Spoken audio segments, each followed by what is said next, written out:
Have you ever been stuck on a weight loss plateau, trying everything and anything you can to lose that extra weight and reach peak health? We've all been there, but Noom's unlocked the secret to reaching the mountaintop. Go in micro. The Noom GLP-1 microdose program starts at $99 and is delivered to your door in 7 days. Start your microdose GLP-1 journey today at Noom.com. That's Noom.com. Noom. Micro changes, big results. Noom GLP-1 RX program involves healthy diet, exercise, and support. Individual results may vary. Meds and personalization based on clinical need. Not reviewed by FDA for safety, efficacy, or quality. No affiliation with Novo Nordisk Inc., the only U.S. source of FDA-approved semaglutide. Not available in all 50 U.S. states. Hey, Israel Story listeners. It's Mishi. At sunset tonight, we'll transition from Yom HaZikaron, or Memorial Day, to Yom Ha'Atzmaut, Israel's 78th Independence Day. It's always a meaningful / jarring / unique shift. And for so many, the juxtaposition has become even more powerful since October 7th. In 2016, when Israel celebrated its 68th birthday, we released a big project, which also went on the road as a live show, called 68 and Counting. And today, a full decade later, we want to reshare it. Part 1 of the double episode today, Part 2 tomorrow. Here we go.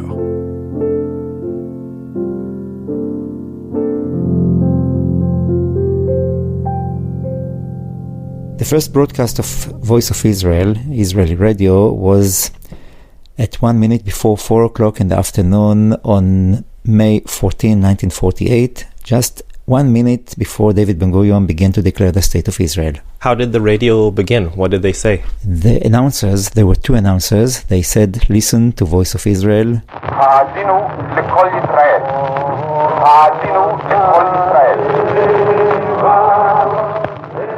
And the 2 announcers were at the same place where the ceremony of the Declaration of State of Israel was held. This was in Museum of Tel Aviv. Easy Man, a veteran Voice of Israel broadcaster and the country's chief radio historian, is describing what would have normally been the highlight of any broadcasting career. But reality, it turns out, was a bit less glamorous. They were sitting in the toilet cabins of the museum because there was not enough place for them to sit. That's right. The live declaration of the State of Israel, brought to you from the bathroom. It was a very small hall. Only the signatories of the State of Israel and the rabbi that was there and a few other people were in the main hall. From time to time during the ceremony, 2 journalists came from the main hall to the area of the toilet and gave them notes saying what is happening now or what will happen later, so they could say something.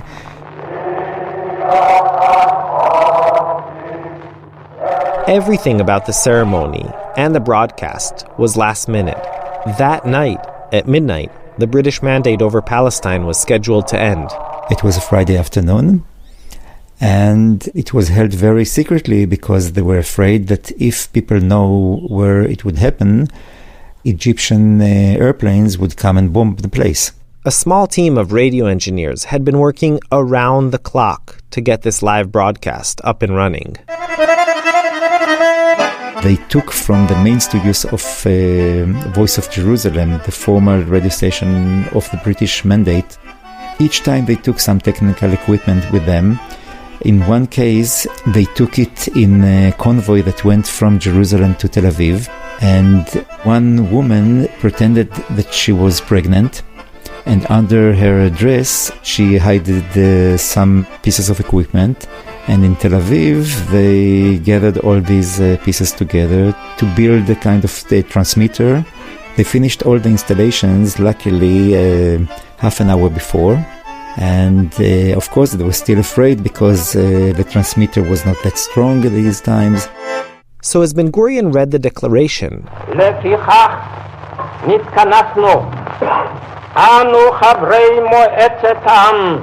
many of the citizens of the new state couldn't actually hear him. Some people say that they heard it even in the Galilee, although the transmitter was very, very weak. Some people say that in Jerusalem they couldn't hear it, but still people heard about it. על הקמת מדינה יהודית בארץ ישראל, היא מדינת ישראל. I imagine it was crucial for Ben-Gurion and for the government that the citizens actually hear the Declaration of Independence on the radio. Of course, this is the meaning of declaration. I mean, if you declare something, you want that people know about it. And in a time well before TV or the internet, the way people knew about things was from the radio.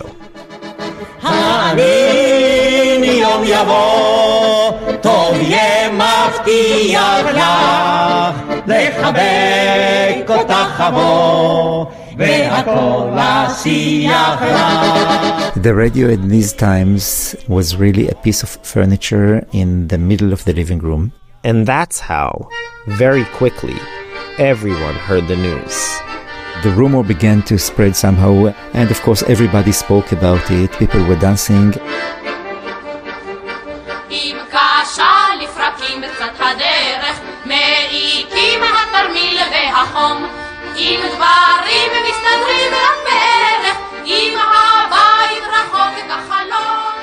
Hey, I'm Mishi Harman, and this is Israel Story. Our episode today is part one of a two-part series called 68 and Counting. It's based on a live show that we just finished touring the States with. Basically, these two episodes are a journey through the story of Israel. Over the last few months, we've spent endless hours in all kinds of archives, learning everything we could about Israel's Independence Day, Yom Ha'Atzmaut. We were looking for little stories, bite-sized ones, that took place on Yom Ha'atzmaut itself, in 10-year intervals, and that somehow reflected their era. So we're going to march together in extravagant military parades, hopefully hit some fadeaway jump shots, try not to topple governments over sexy lingerie, and much, much more. Part 1 will take us from 1948 to 1978, and Part 2 will bring us up to date.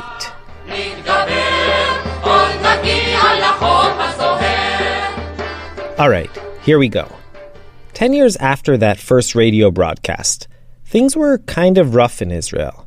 But even though there were rations on food and gas and people were lining up for bread, the government decided to throw a huge party on Independence Day, Chagigat HaAsor.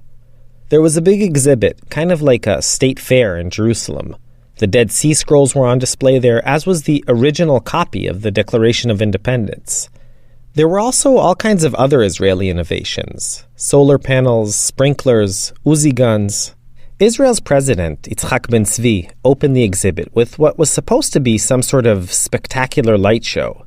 He ceremoniously proclaimed, "Let there be light," pressed the button, and the whole electrical circuit crashed. That very same day, a slightly embarrassed Ben Zvi went home and received a delegation of Persian Jews in his tzrif, his hut, which was the president's official residence. The delegation came bearing a gift, all the way from Iran, a giant Persian rug. The next day it was even written up in a tiny announcement in the newspapers. Now, once we stumbled upon that little article, we became obsessed with finding that carpet. And we did. All the gifts that President Ben Zvi received back in the 50s and 60s are stashed away in the basement of the Ben Zvi Institute in Jerusalem, including that carpet. But one of the researchers there had some bad news for us. We can't take out the carpet, but I can show you a picture and we can speak about it. The carpet, she insisted, was way too big and heavy to schlep out of storage. We did get a glimpse of it, rolled up in the corner. And Tamar, that's the researcher, explained how more than 30,000 Persian Jews came to Israel in the 50s, almost 6,000 of them in 1958. Many, like those delegates, brought their carpets to the Holy Land. In the next story, Daniel Estrin tells us that that's not all they brought, and what they did or didn't bring often had far-reaching consequences. This is a story of two men, a sewing machine, a bicycle, and, of course, carpets. Esther Shkalim was one of the Olim Chadashim, the new immigrants from Iran, who came to Israel in 1958. She was 4. And the story she told us is the story of 2 very important men in her life. Her father and her uncle. Her father went from rags to riches. Her uncle, from riches to rags. And it was one small thing that made all the difference. Our story starts far away in Isfahan, in Iran. The family of my father was very poor. They were 13 children with father and mother in one room. Of course, all of them sleep on one carpet. And they liked it. Esther's father, Peretz, was 8 years old when he started going to work with his dad. That meant hopping on a donkey and trekking to the surrounding mountain villages to sell fabrics and women's knickknacks. A few years later, Peretz's father saved up enough money to open up a shop. Peretz worked there, and Esther says he was a ladies' man. The women liked very much to buy from him because he's very, very, very handsome man. Very, very handsome. And yes, and he could speak very, very nicely to them. And some of them also wanted to go with him, but he was very afraid. He did not take the chance. If he want, I don't know. I think so. Maybe he want. He was a young man. One of Peretz's older sisters was married to a successful tailor in Tehran, Musa. Musa made suits for the officials who worked for the Shah. I mean, he earned very good money. He had money. But in the early 50s, Musa the tailor decided to give it all up and immigrate to Israel. He packed his most prized possession, his sewing machine, and he met up with the folks from the Jewish agency. He arrived to the airplane in Tehran, and he had his sewing machine. And then they told him, you can take it in the same plane because there are many people here and the plane will be too heavy. And so they asked him to leave it and it will come with other planes. I don't know who exactly, but the Jewish people told him. Jewish people of Jewish agency. So he handed over his sewing machine. When he landed in Israel, it was nowhere to be found. And they told him the plane was burned. We don't have it anymore.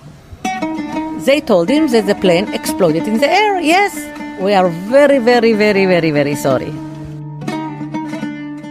This wasn't, Esther has discovered, an isolated case. The people who cheated were bad men that took advantage that the other people were very innocent. They did not believe that Jewish people will cheat them. Without his sewing machine, Musa the tailor couldn't be Musa the tailor anymore. He didn't have the money to buy a new one. He spent the rest of his life doing menial jobs. And he died very young. Very, very young. Yeah, he died. In the summer of 1958, following his brother-in-law, Peretz also came to Israel with his pregnant wife and 3 kids. But none of his stuff was lost in transit. Esther thinks that by then, immigrants could no longer be fooled so easily. When the family arrived in Israel, they were sent to a development town built especially for immigrants called Chatzor HaGlilit, just above the Sea of Galilee. Which was a very little hole in Israel. It was nowhere. Their neighbors were immigrants from North Africa and the Middle East, living in shacks, some in tents. Many of them were skilled merchants and craftsmen, but in Israel, they found themselves out of jobs and out of step with the dominant Ashkenazi culture. The Shkalim family was also struggling. The Iranian cash Peretz had brought with him was worth nothing in Israel. This wasn't the life he dreamt of when he left Iran. But here he was, and he needed to support his family. So he began selling some of the Persian carpets he had schlepped to Israel. There was one thing he brought from Iran, however, that he did not sell, and that soon proved to be a game changer: his bicycle. Peretz worked out a scheme. Every morning, he'd hire a taxi, tie his bicycle to the roof of the taxi, fill the backseat with rugs, and ask the driver to drop him off somewhere. Anywhere. Jerusalem, Beersheba, Haifa. Hedera, When he got there, he'd mount all the carpets on his bicycle and start pedaling around. He drive around Haifa and called Shatichim, Shatichim, carpets, carpets, and everybody come and buy. I went in the morning with the carpets, Peretz says, and in the evening, I would come back without carpets. During the day, as he was riding around more established neighborhoods, people would laugh at him. They'd call him Parsi Medune. Parsi Medune, it means, Persian, and this is why they called him Parsi Medune. Like the people from Iraq, they called him Iraqi pajama because their suits were like pajama. And there were many nicknames. The Ashkenazi, they call Vusvus. If they talk to somebody that don't know Yiddish, they ask them, Vus, what? Everybody in Israel will call them Vusvus. One day, during a carpet-selling trip to Kibbutz Sde Boker in the Negev, Peretz met a very important Vusvus. The white-haired Vusvus in question, it was none other than Israel's first prime minister, David Ben-Gurion. He told me that Ben-Gurion asked him how it is in Israel, and my father told him that it's very difficult for the Iranian people here, but we like our country, it's a Jewish country, I like this. And he tried to sell to him a carpet, but he did not succeed.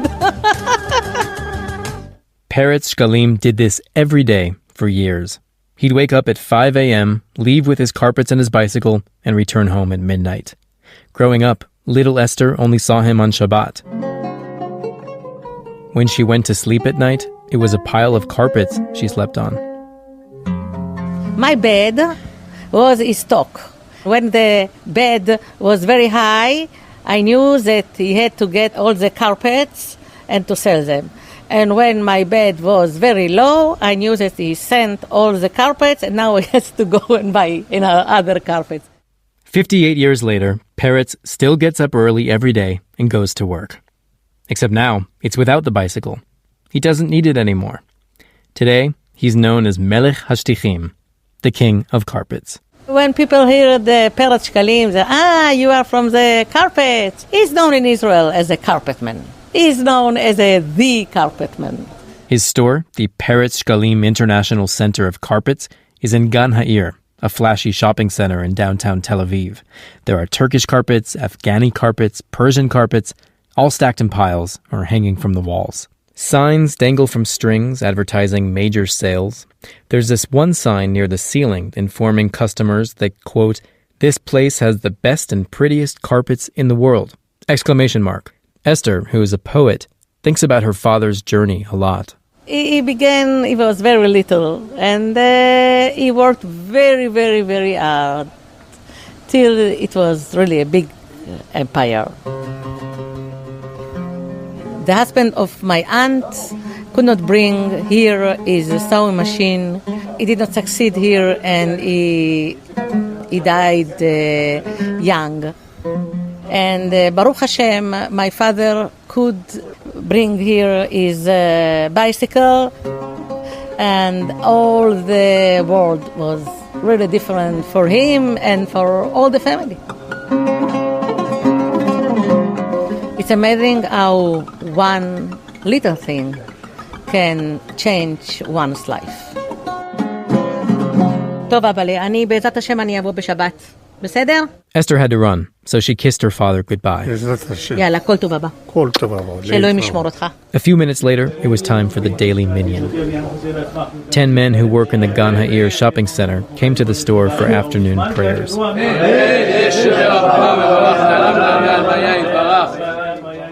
Then, when they left, 84-year-old Peretz Shkalim did what his daughter Esther did when she was little. He plopped himself onto a pile of carpets and fell asleep. Daniel Estrin's a Jerusalem-based print and radio journalist. He produced this story together with Maya Kosover. Okay, so a lot changed in Israel during those years that Peretz was trying to sell his carpets. Perhaps most dramatically of all, its size. The country tripled its territory during the Six-Day War in 1967. But one thing remained constant.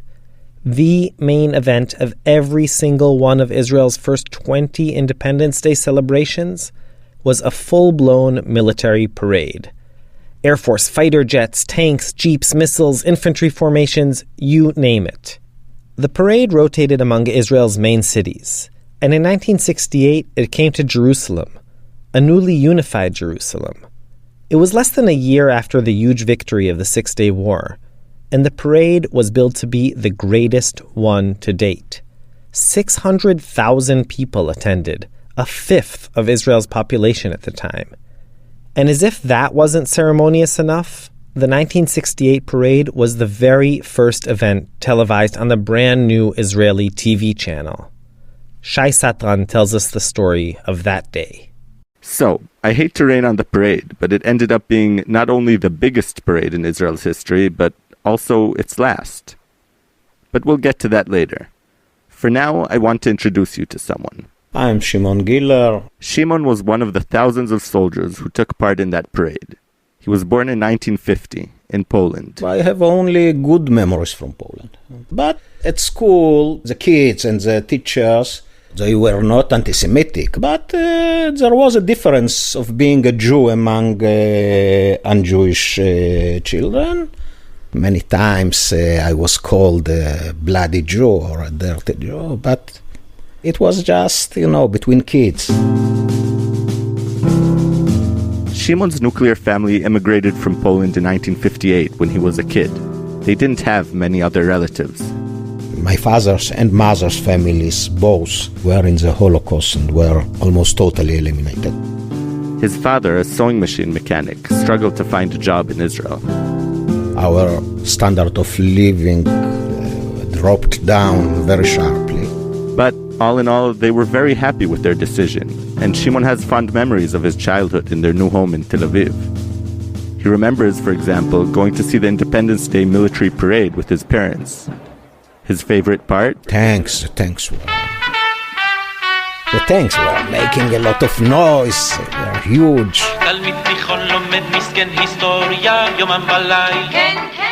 When you are small, the tank looks like a mountain.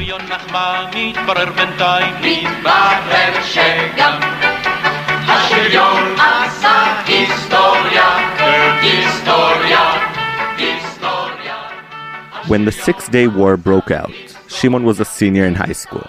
He looked on as his friends, just a year or two older than him, tripled Israel's size. It was a resounding victory, and a swift one. The war was cheap, really cheap for us. Casualties, yes, but not very much. I was at hospitals. I saw one of my friend was shot and died at the beginning of the war. But the price was cheap, really. There was an euphoria. Everybody thought that was a sign from God. Shimon was eager to join the army himself. I enlisted to the Israeli army at August 67, 3 months after the 6 Days War. I enlisted to Golani Division, to the Sayeret Golani. When I asked him about his training, Shimon summed it up like this. To kill. Yeah, we were trained to kill. But their very first mission after training was a relatively peaceful one. Basically, it was to kill time. They were sent to take part in the 1968 military parade. The days before were devoted to rehearsing. We sat like puppets, not moving. The infantry was marching all the way, 3 times a day, and we were driving a jeep. It was very convenient. At evenings, even though it wasn't allowed, I jumped to a home, to see my family. More than anything, it was a much appreciated break for Shimon and his teammates. And there was one other, unexpected perk.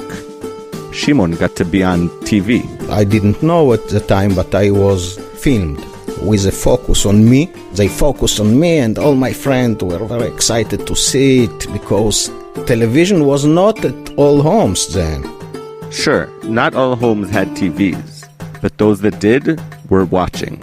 It was the first broadcast of the only Israeli channel. Let's just say that ratings were through the roof. Still, there was at least one home in Jerusalem that decided not to tune in. Now, would you imagine that I would watch it on TV? Now, really? Of course not. That's Ali Klebo. He was 14 at the time. No, we had no patience. We did not want to see them. It is like seeing a monster in a monster movie. And these were the instruments of the monster. You don't understand how we see you. You think you are wonderful and sweet. Ali is a Palestinian anthropologist and a painter. He was born in Jerusalem, as were his parents, and their parents before them. We asked if he could tell us about his family's connection to Jerusalem.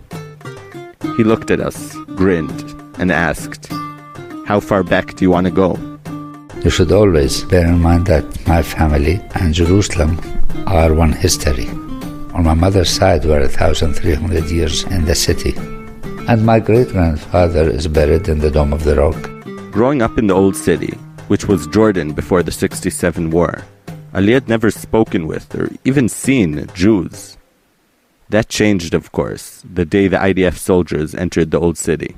In the beginning, people thought the Jews were Iraqis because they did not look like us. They were dark. And they looked like what we imagine Iraqis to be like. So we thought the Iraqis have come to save us.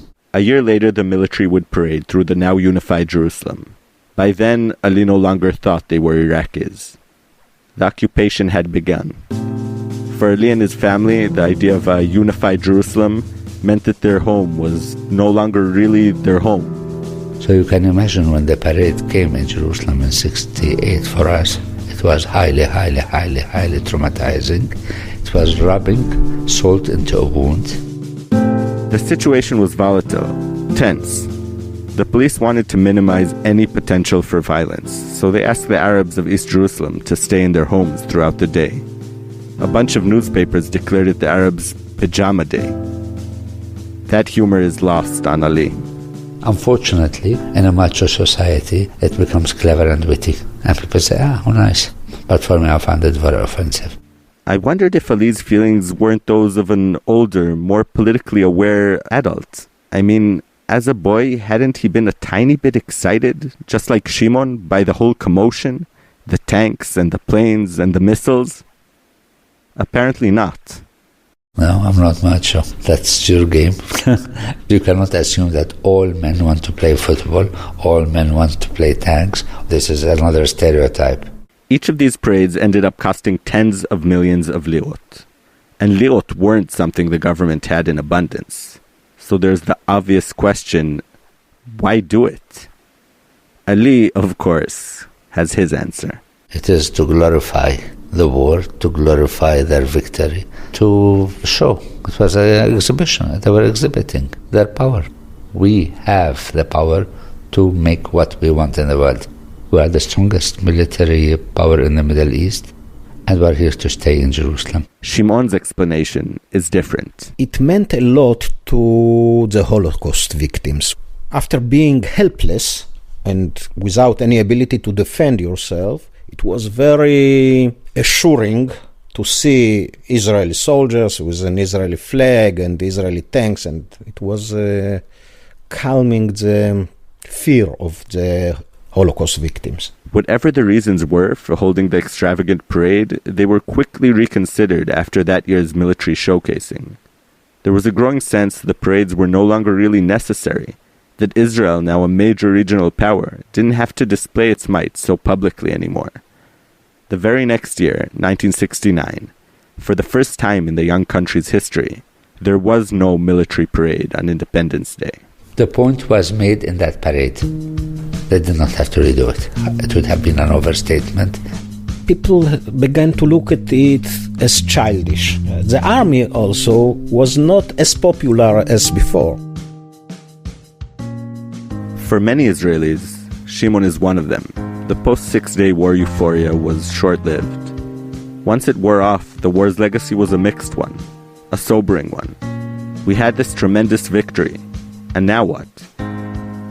Just 6 years later, all those shiny tanks and jets and missiles from the parade were put to different use. and many of Shimon's teammates, those guys smiling from their jeeps on TV, were killed in the Yom Kippur War.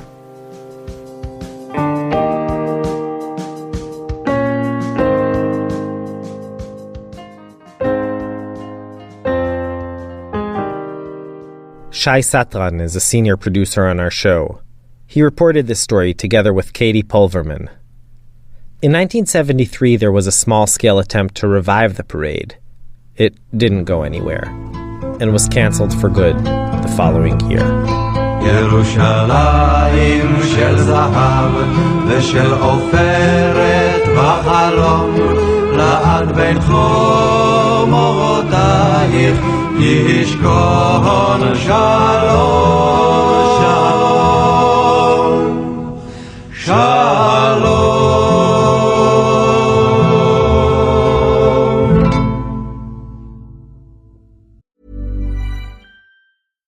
Have you ever been stuck on a weight loss plateau? Trying everything and anything you can to lose that extra weight and reach peak health? We've all been there, but Noom's unlocked the secret to reaching the mountaintop. Go in micro. The Noom GLP-1 microdose program starts at $99 and is delivered to your door in 7 days. Start your microdose GLP-1 journey today at Noom.com. That's Noom.com. Noom. Micro changes, big results. Noom GLP-1 RX program involves healthy diet, exercise, and support. Individual results may vary. Meds and personalization based on clinical need. Not reviewed by FDA for safety, efficacy, or quality. No affiliation with Novo Nordisk Inc., the only U.S. source of FDA-approved semaglutide. Not available in all 50 U.S. states. When I was about 10, my older brother Oren gave me a little plastic basketball hoop as a birthday gift. It had these orange suction cups, and you could attach it to the wall and basically transform your bedroom into Madison Square Garden. Now, I'd spend hours all by myself reenacting famous basketball games with a tennis ball. I'd always insert myself, of course, into the roster. You know, Harmon with the ball, Harmon going up for a three-pointer. But all the other players, they were real. There was the Magic Bird rivalry during the 1986 Celtics-Lakers NBA Finals, and there was the heartbreaking Game 7 between Patrick Ewing's Knicks and Hakeem Olajuwon's Rockets. But the game I used to recreate more than any other was one that took place 6 years before I was born. The 1977 game in which Maccabi Tel Aviv faced off against the mighty Red Army team of CSKA Moscow. This was all before the internet, and I had never actually seen any of the moves of the players I was impersonating. But still, I'd have fake Olsi Perry block shots, fake Jim Boatwright sink jumpers, fake Moti Aroesti find fake Miki Berkovic for an easy layup. And each game would end with the exact same play. Real Mishi Harmon would dribble the ball between his legs as time wound down. With 3 seconds left on the imaginary clock and the entire crowd on its feet, he'd pass the ball to the wall. Fake Tal Brody, the team captain, would catch it, turn around, and with 1 second on the shot clock, he'd release a fadeaway from downtown as he, that is, I, fell backwards on my bed. Now, I played out this scenario quite a bit, so I got pretty good at sinking that desperation shot. Tal Brody won the game for Maccabi like 90% of the time. And when that happened, I'd yell with ecstasy and throw victorious fists into the air. I'd make believe that all the other players, Lou Silver, Bob Griffin, even Coach Ralph Klein, they'd all pile up on Brody. And then Brody would shake them off, face the imaginary microphone, and deliver his most famous one-liner. We're on the map, he said, and we're staying on the map. Not just in sports, but in everything. Now, working on Israel's story, let's just say that sometimes childhood dreams come true. Hey, Tal. Hi. How are you doing? Okay. Yep, I got to meet my childhood hero. And what does any of this have to do with Yom Ha'Atzmaut? Well, on Israel's 30th Independence Day, in May 1978, there was a small article tucked away in the upper left corner of page 12 of Ma'ariv. Its headline was a quote by an American immigrant who had become the closest thing to an Israeli god. "I'm saying goodbye to the ball," Tal Brody declared, "but not to basketball." Was retiring bittersweet? Retiring was at the time that I wanted to retire. You can't play basketball all your life. But that wasn't what he had thought growing up in Trenton, New Jersey. He started bouncing around the ball at the local JCC when he was 8. Later, he became the star of his high school team and led them to an undefeated season before he was recruited to be the starting point guard for the University of Illinois. When he graduated college in '65, his dream was within reach. All my direction was to become an NBA ball player, and then let's say I was 12th or 13th in the draft, Baltimore Bullets. That's when Tal got an offer that changed the rest of his life. U.S. Maccabi sent me a letter to join the 7th Maccabiah games with the U.S. team. The Maccabiah is sort of like the Jewish Olympics. Tal accepted the offer, and you probably won't be too shocked to hear that the Americans went home with the gold.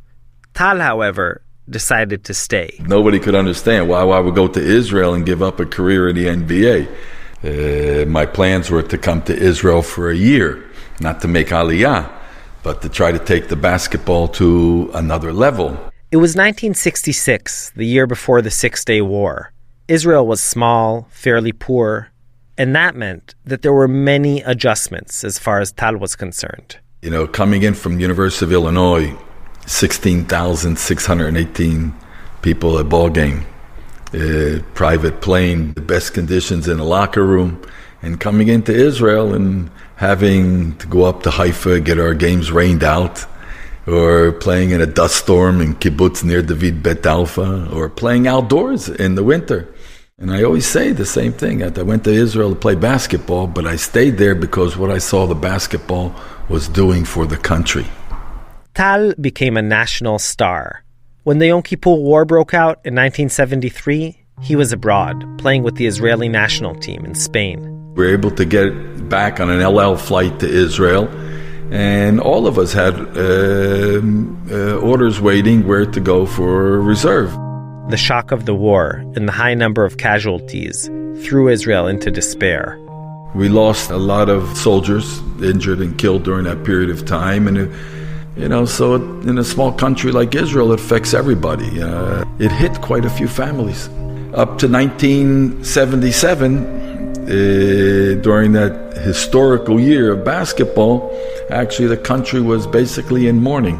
But that basketball season really pulled everybody out of that mourning and put smiles back onto the people's faces when our team beat the Russian team.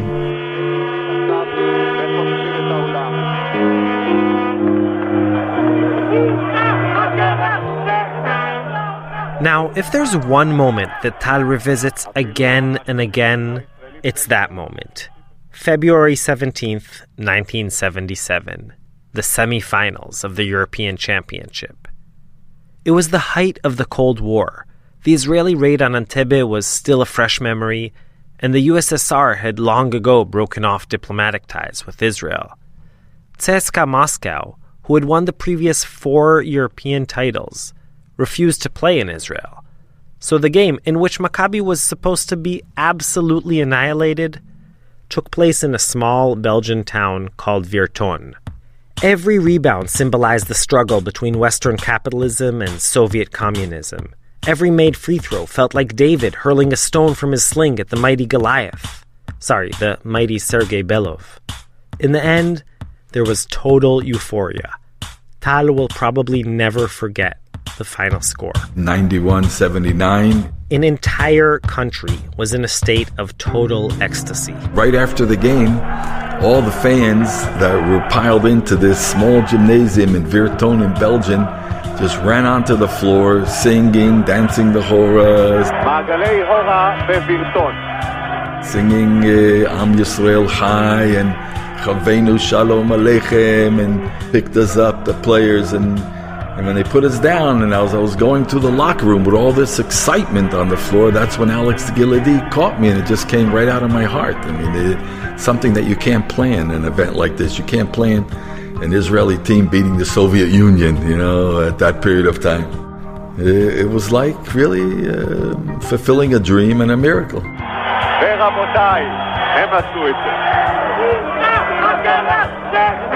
Tal's amazingly simple sentence quickly became the most iconic soundbite in Israeli history, our equivalent of one small step for man. There was just one minor issue. It was wrong. Quick grammar lesson: Al mapa means on the map. But bamapa, that's what Tal said, well, that means in the map. So yeah, we were in the map. Do you laugh when people point out that your most famous sentence ever is actually grammatically incorrect in Hebrew? My Hebrew is not the best. I mean, if I knew that I was going to be here 50 years in Israel, I would have went to the Ulpan and studied Hebrew. In my Hebrew, it was correct, as far as, So if it's bamapa or almapa, Israelis, they like to judge, and they're like... Yekas, so some look at it that way, some look at it that way, but the meaning of it, everybody knew. He's right. Everyone in Israel knew that Tal and his buddies had put Israel in the map. And it was about more than just basketball. For many, it was a better-late-than-never victory over the Cossacks who had beaten and killed their grandparents in Russia.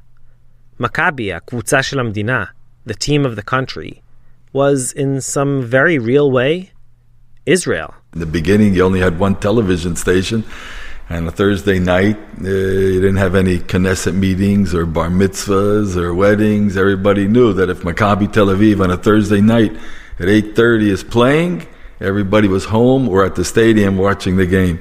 The streets are empty, yeah. After that huge win, there was one last hurdle. The finals, which were to be played 6 weeks later in Yugoslavia, against the talented Italian team of Mobil Girgi Varese.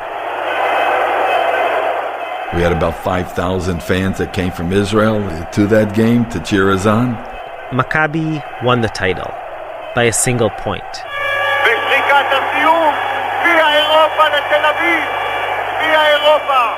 More than 200,000 people celebrated in the streets of Tel Aviv. It was a national holiday. Prime Minister Rabin received us in his premises, and he told us, how this season, like the basketball really, how important it was for the Israeli public, to give this spirit back to the public that we can do it. Tal retired the following Yom Ha'Atzmaut, 1978. But that game remains a classic. Even today it airs on TV from time to time. Exactly a year later, on Yom Ha'Atzmaut 1979, Tal was awarded the Israel Prize. I received a lot of trophies in my life, but this is something really special. It's not a trophy, but it's like saying thank you. And it was very meaningful for me as a new immigrant to Israel, Oleh Hadash. In the years since, he ran an importing business. Sporting goods, sporting shoes, sporting wear. He sold life insurance and pension plans. Never imagined myself as an insurance salesman. And then, in 2008, Bibi asked Tal to run in the Likud primaries. Basically, one of the ideas was that I would become the Minister of Sport. I remember you said at the time that you were looking forward to playing some one-on-one with Obama. Definitely, yes. You think you would win? I would say I would, yeah. I saw him shoot, so I think I would have an advantage. No, he knows how to play basketball, definitely. He was a senator in Illinois, legislator. He should know how to play basketball. Tal lost in the primaries and didn't get a seat in the Knesset. But instead he was appointed as a goodwill ambassador who goes around the world talking about Israel. He's become very diplomatic. But at heart he's still a true athlete. And I guess you can never really shed athlete talk. The sky is the limit, Or how much you put into it, that's what you're going to get out of it. And you had to take one step backward in order to take 2 steps forward. And my favorite, if you keep a balanced life, I think you can go the distance.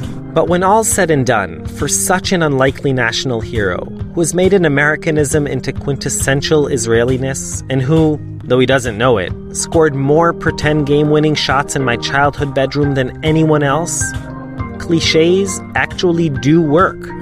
To take that ride with Maccabi Tel Aviv together. It's been a beautiful journey for me.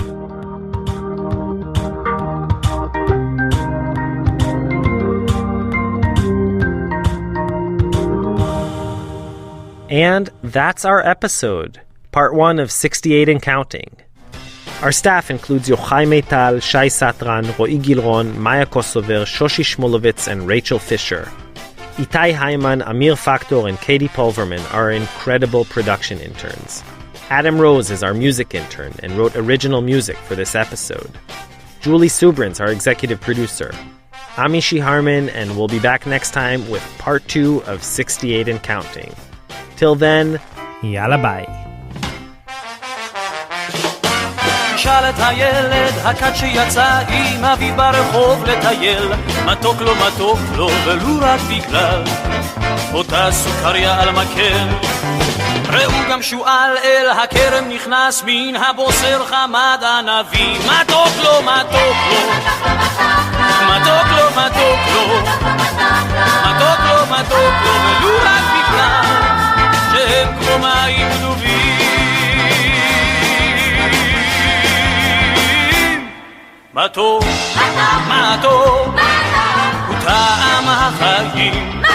אם רק יודעים כיצד לטעום, אם רק יודעים. מתוק, מתוק,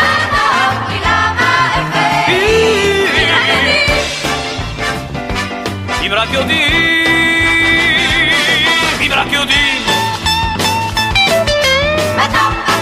למה איך ואם טעם החיים, מתוק הוא טעם החיים, מתוק אם רק יודעים כיצד לטעום, אז בוא נתחיל עם זה היום. תשאל את אותו הדייג היושב מול הים המלוח לבד, בכל זאת מתוק לו ולו רק בגלל הדג היחיד של החד. תשאל את מוכר הפירות שבשוק שדבר לא מכר כל היום, בכל זאת מתוק לו מתוק לו מתוק לו מתוק לו מתוק לו ולו רק בגלל מנה אבטיח אדום.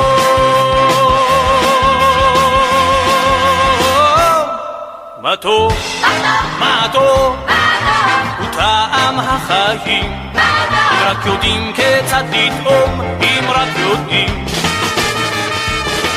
מתוק מתוק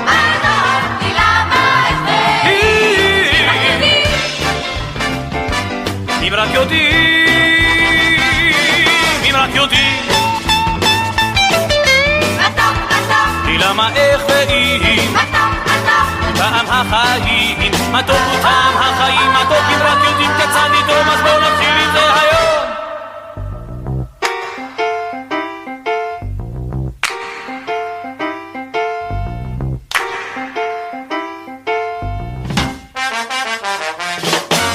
תשאל את הזוג האוהב שיצא עם הלילה אל חורש וגיא, מתוק לו ולו רק בגלל אותה נשיקה בחשאי.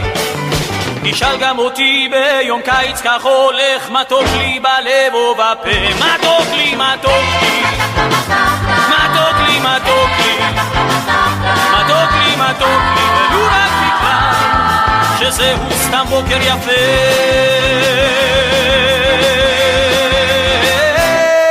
מתוק, מתוק, הוא טעם החיים, אם רק יודעים כיצד לטעום, אם רק יודעים. מתוק, מתוק,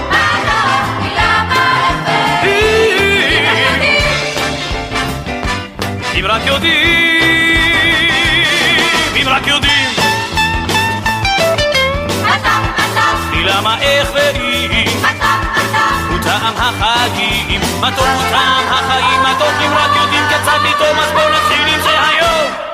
מתוק, מתוק, מתוק, מתוק, מתוק, מתוק, מתוק, מתוק, מתוק, מתוק,